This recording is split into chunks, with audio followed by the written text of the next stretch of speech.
ये दुनिया के लोग भले हंसे, हमारे सनातन धर्म से कितने लोग हैं जिनके घर में कंडा जलाकर धूप दी जाती है? हाथ हिलाओ जरा।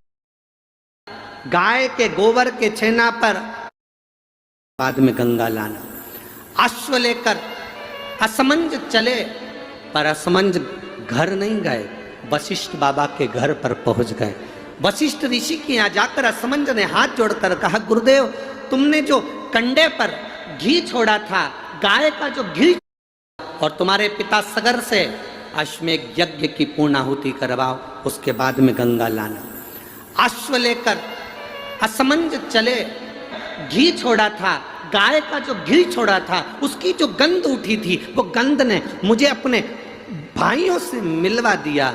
आपसे एक निवेदन है गुरुदेव। गुरुजी बोले, वशिष्ठ बाबा बोले, बोलो असमंज क्या चाहते हो? असमंज ने कहा, गुरुवर एक आशीर्वाद संसार के लोगों के लिए दे दीजिए कि गाय के गोबर के कंडे पर, गाय के गोबर के छेना पर, अलोनी पर,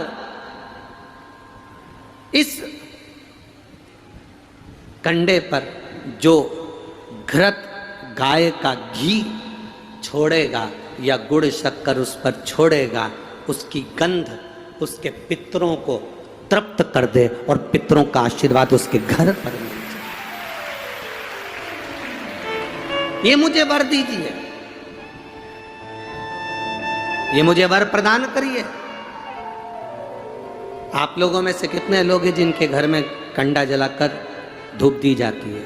हाथ हिलाओ जरा।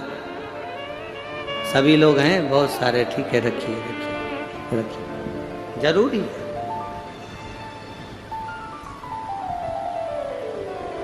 श्राद्ध पक्ष में ये दुनिया के लोग भले हंसे हमारे सनातन धर्म पर, दुनिया के लोग भले हमारे सनातन धर्म पर उंगली उठाएं कि कंडा जलाकर धूप छोड़ने से क्या पूर्वजों को मिल जाती है? घी शक्कर छोड़ने से क्या हमारे पूर्वजों को प्राप्त हो जाती है? दुनिया के लोग कितना भी हंसें, दुनिया के लोगों को ये ज्ञान होना चाहिए कि गाय के घी में, गाय के कंडे में जब अग्नि तपती है और गाय का घी जब कंडे पर डलता है तो हमारे पूर्वजों को वो तरंग प्राप्त होकर हमें वर प्राप्त होता है और हमारे जीवन का कल्याण होता है, हमारे जीवन का सुख प्राप्त होता है।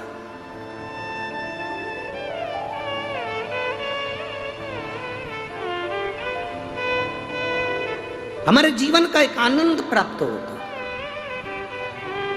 गोपितर शिव महापुराण की कथा कहती है, फल मिलता है।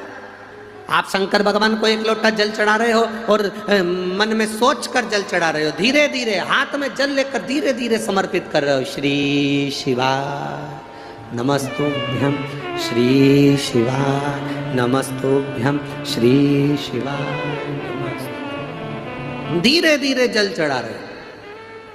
कई लोग कहते हैं कि शंकर जी पे चढ़ा हुआ जल क्या महादेव को प्राप्त होता है? क्यों नहीं होता? क्यों नहीं होता?